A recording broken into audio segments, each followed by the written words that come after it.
white. Basically, it's sort of all the colors disappeared and she died.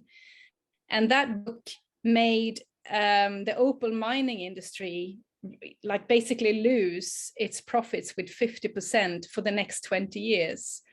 So a lot of the work that I do in those sort of like areas, like the Blue Maiden was also a stone quarry for a very short period of time.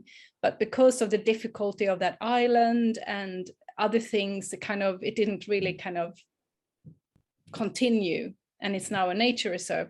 So what I'm trying to say is that a lot of this, it is about the materiality and it's changed. And then obviously when you go to places, you find out about all these other stories that emerge from that place itself. It's something that you can't know until you're there. So like, for example, about the paleontologists, all those stories was sort of something that I kind of experienced whilst I was there. And I've been in other places in Australia where I've been working for longer periods of time with other indigenous groups, which is related to water issues and mining, because the mining industry is so wild, like it is in Sweden. It's not regulated, even though it should be. And it also requires so much water to just kind of crush, to kind of separate ores and so on. And it creates so much toxic waste that just kind of ends up in our groundwater that we all share, So, that's kind of a more political part of my practice, but I am seduced by those two kind of, or like several sort of layers of information that you can gather, and the knowledge that indigenous people might have of a landscape because they've been part of that landscape for, 60,000 years. There are things that are known and, that they are trying to stop, but it's really difficult, So I am interested in the aesthetics of things and I get seduced by things, but it's not something that I'm, I think the opals are this kind of thing. And also because they have such a high content of water in themselves as a stone, they also have this sort of layer of, I guess, stories within themselves that are not seen in the little thing, but it's seen when you sort of goes into it, like I tried to do. I wanted to kind of enter it. And it's also, I think, sometimes seducing people. Like I've used glass, for example, which is also something that is kind of a geological thing that is melted in fire, and it kind of, it brings people. This is actually interesting in relation to water, using, materials that seduces people like glass, for example. I kind of was also talking about a super deadly bacteria that has emerged in Australia and has moved on because of the kind of waterways that has got disrupted by mining and so on. And it was a way to kind of make people come close to something that they might not want to kind of really know about, especially in an art context. So you can kind of bring in, I think, difficult discussions in materials that also have a seduction, to kind of lead you in sort of somehow. So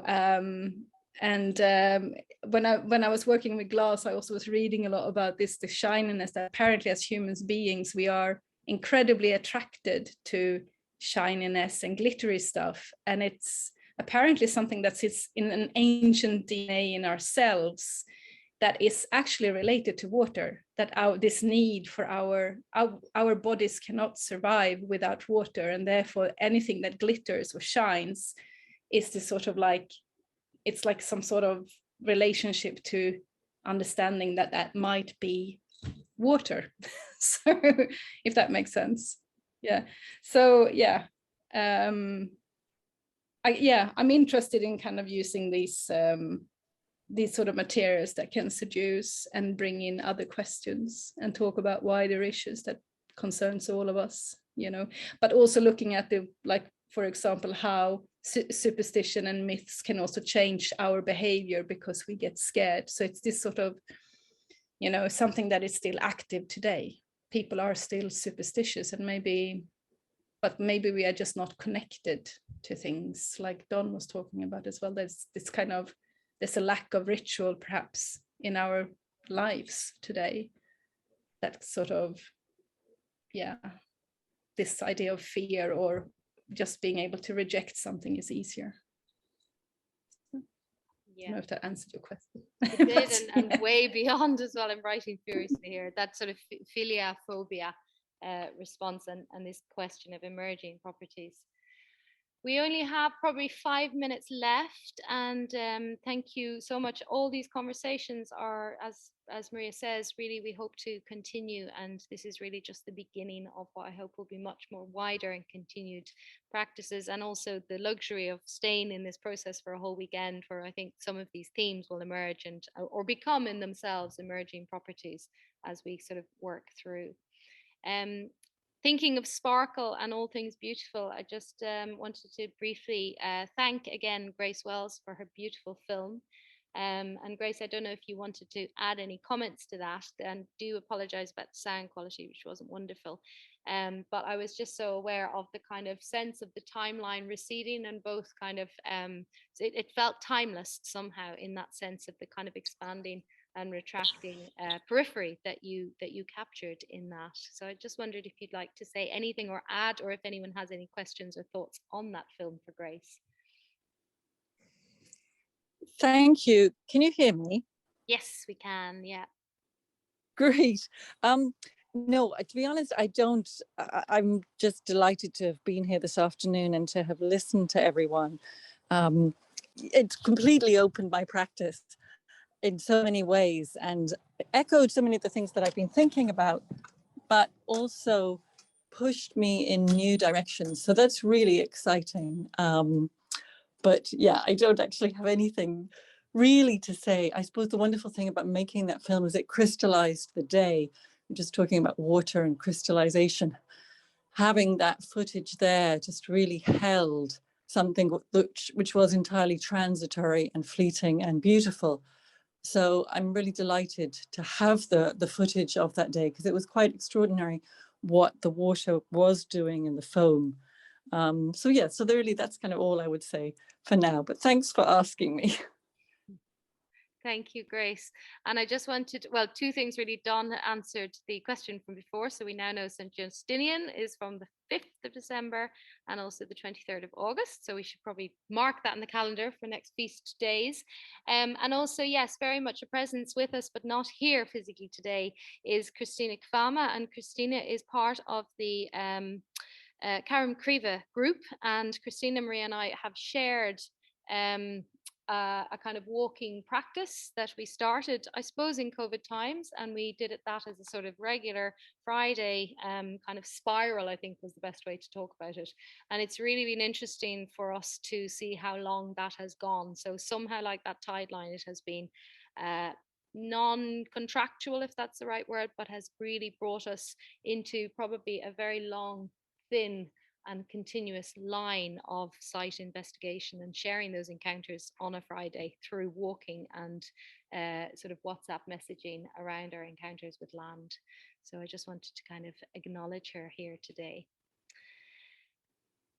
Would anyone else like to say anything? And again, we're a small enough group, so hopefully it doesn't feel too scary. If you do want to go ahead and have your faces in there, it would be lovely to see people as well. But I will probably start to wind down.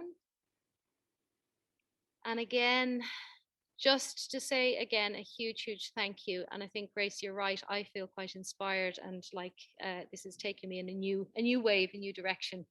But thank you so much. It's been a long one, but I think it's been incredibly worthwhile. I feel like not just my visual senses, but all the other senses have been very restored and enlightened and animated today. And I take that with me through the rest of the weekend. Thank you all so much for Maria as well, to everyone, for an extraordinary afternoon sharing. Cheers, Maria. You can get me a glass of wine now. But yeah, it's been lovely holding the blend. And do join us again, and do look out for the recording that will happen. And that's about it, really. I haven't got a grand entry to go out on, so I'll just put my mask on, really, and stay quiet. But thank you so much, and we'll see you all in the next iteration, the next watery story. Diolch pawb. Gorau mil y Bye.